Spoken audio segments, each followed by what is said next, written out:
निकलल, छौरी बार होशियार निकलल। जकरा सती सवितरी हम बुझत रही, उ 76 खेलार निकलल।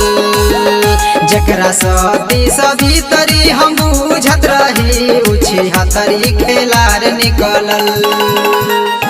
वो दिल लगा के मेरे दिल से खेलते रहे, वो दिल लगा के मेरे दिल से खेलते रहे।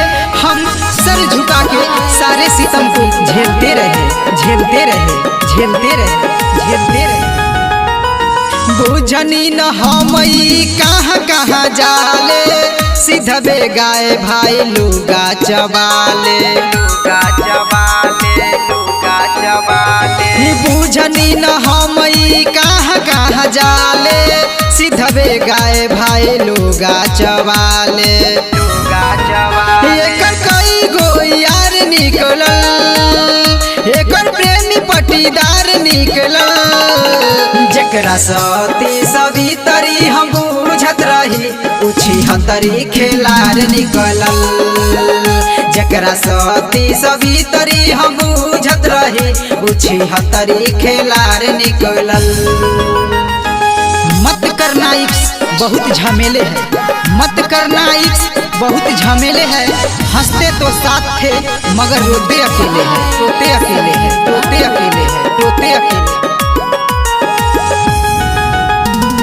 जानू जानू कही के हमके चूना लगबलस, कोचिंग के फीस किस लेबे में उड़बलस, लेबे में उड़बलस, लेबे में उड़बलस। जानू जानू कही के हमके चूना लगबलस, कोचिंग के फीस किस लेबे में उड़बलस, लेबे में उड़बलस। एकर महंगा अनार निकलल, दू नंबरियन के सरदार निकलल।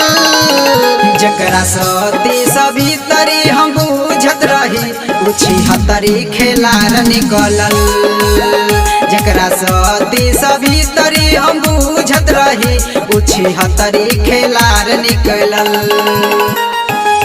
वो मिली भी तो क्या मिली, वो ऐसी बेवफा मिली, वो मिली भी तो क्या मिली, वो ऐसी बेवफा मिली।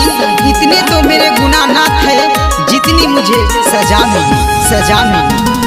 देखे में हमरा लागल सीधा साधा, राजकिशोर बुझले न एकर इरादा, एकर इरादा, एकर इरादा। देखे में हमरा लागल सीधा साधा, राजकिशोर बुझले न एकर इरादा।